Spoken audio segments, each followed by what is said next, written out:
آج گورے کو قرآن کا ترجمہ انگریزی میں پڑھ کے ہدایت مل رہی ہے۔ 2007 میں کلنٹن پاکستان آئے، 2 دفعہ پریزیڈنٹ رہے ہیں امریکہ کے۔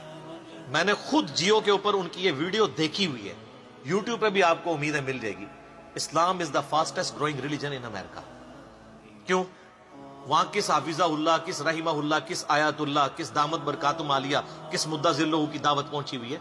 قرآن کا ترجمہ جب 2001 میں ٹوئنز ٹاور کے اٹیک کے بعد اسلام کو ملائن کیا گیا، لوگوں نے اسلام کو سٹڈی کرنا شروع کیا، اسلام کی طرف مائل ہو گئے۔ اور بخاری مسلم میں حدیث ہے، نبی صلی اللہ علیہ وآلہ وسلم نے فرمایا اللہ تعالیٰ نے ہر نبی کو کوئی نہ کوئی معجزہ دیا تھا، اور مجھے اللہ نے وحی کا معجزہ دیا ہے۔ نبیوں پر ایمان لانے والے لوگوں کی تعداد ڈیپینڈ کرتی تھی اس نبی کو دیے گئے معجزے پر۔ مجھے اللہ نے وحی کا معجزہ دیا ہے، میں اللہ سے امید کرتا ہوں سب سے زیادہ متبعین قیامت والے دن جنت میں جانے والے میرے ہوں گے، کیونکہ میرا معجزہ سب سے بڑا ہے۔ اور بخاری مسلم میں حدیث ہے، آپ علیہ السلام فرمایا جنتیوں کا نصف امت محمدیہ سے صلی اللہ علیہ وسلم۔ جامعہ ترمذی اور سنن ابن ماجہ میں حدیث ہے، نبی صلی اللہ علیہ وآلہ وسلم نے فرمایا جنتیوں کی 120 میں سے 80 صفحے میری امت سے ہیں، قرآن کی وجہ سے۔ یہ معجزہ۔ پھر صحیح مسلم میں جو 2950 نمبر حدیث ہے، حجۃ الوداع کی ڈیٹیلڈ حدیث، امام باقر علیہ السلام نے جابر بن عبداللہ سے جو روایت کی ہے، امام محمد باقر بن علی بن حسین بن علی، یعنی امام حسین کے پوتے تھے، امام جعفر کے والد، جابر بن عبداللہ سے وہ روایت کرتے ہیں۔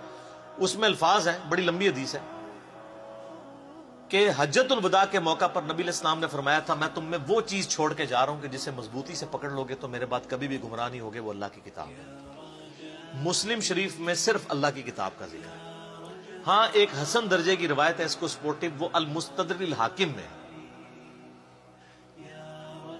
انٹرنیشنل نمبر کے مطابق 318 کتاب العلم چیپٹر میں، کہ میں اپنے بعد تم میں 2 چیزیں چھوڑ کے جا رہا ہوں، ایک اللہ کی کتاب اور دوسری اس کے رسول کی سنت صلی اللہ علیہ وسلم۔ ان کو پکڑ لینا، کبھی بھی گمراہ نہیں ہوگا۔ اور ظاہر ہے سنت کو ماننا قرآن کو ماننا ہی، قرآن نہیں ہمیں سنت کی طرف ترغیب دلائی ہے نا، من یطع الرسول فقد اطاع اللہ، جس نے رسول اللہ کا حکم مانا گویا اس نے اللہ کا حکم مانا۔ قل ان کنتم تحبون اللہ فاتبعونی یحببکم اللہ، اگر تم اللہ سے محبت کرتے ہو تو پھر نبی علیہ السلام کی اتباع کرو، پھر اللہ بھی تم سے محبت کرے گا۔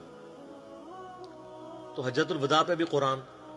پھر حجۃ الوداع کے بعد جو خطبہ غدیر خم کا، مدینہ شریف واپس آتے ہوئے خم نامی گاؤں میں آپ علیہ السلام نے خطبہ دیا۔ صحیح مسلم میں اوپر تلے 4 حدیث ہیں، 6225 سے 6228 تک۔ آپ علیہ السلام کے الفاظ ہی کنکلوڈنگ ہیں، اے لوگو آگاہ ہو جاؤ، میں بھی ایک انسان ہوں، قریب ہے کہ اللہ کا قاصد یعنی موت کا فرشتہ میرے پاس آئے اور میں اس کی دعوت قبول کر لوں۔ میں اپنے بعد تم میں 2 بھاری چیزیں چھوڑ کے جا رہا ہوں، ان میں سے پہلی چیز اللہ کی کتاب ہے، اس میں ہدایت ہے، اس میں نور ہے، تم اللہ کی کتاب کو پکڑو، اپنا تعلق اس کتاب کے ساتھ مضبوط کرو۔ اللہ کی کتاب اللہ کی رسی ہے، جو اسے پکڑے گا ہدایت پر ہوگا، جو چھوڑ دے گا گمراہ ہو جائے گا۔ اور زید بن ارقم کہتے ہیں پھر نبی علیہ السلام ہمیں ترغیب دلاتے رہے اللہ کی کتاب، اللہ کی کتاب، اللہ کی کتاب، لیکن امت نے چھوڑ دی کتاب۔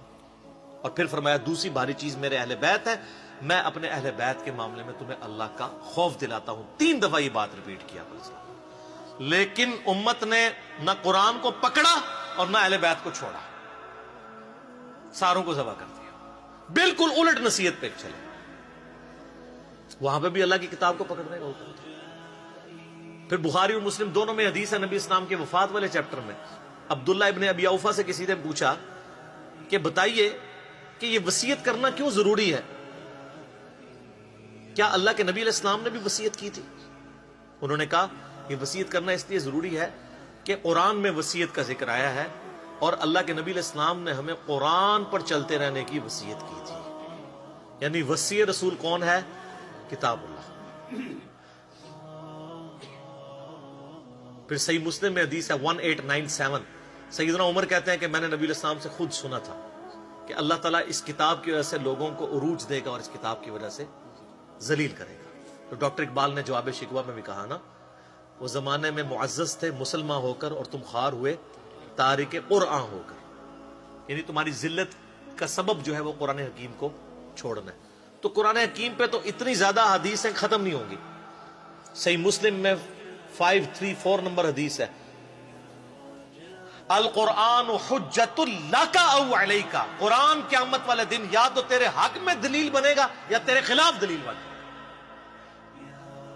استغفر اللہ واتوب الیہ۔ سر جب قرآن کسی کے خلاف دلیل بن گیا، اس کے پاس کیا سہارا رہ جانا بچنے کا؟ بخاری اور مسلم میں حدیث ہے نا، حدیث شفاعت ڈیٹیلڈ، اس میں یہ بھی الفاظ ہیں، نبی علیہ السلام فرمایا جب میں آخری دفعہ دوزخ کی طرف جاؤں گا نا تو مجھے بتایا جائے گا کہ اب دوزخ میں صرف آپ کے وہ امتی رہ گئے جنہیں قرآن نے جنت میں جانے سے روک لیا، اور وہ کبھی بھی جنت میں نہیں جائیں گے۔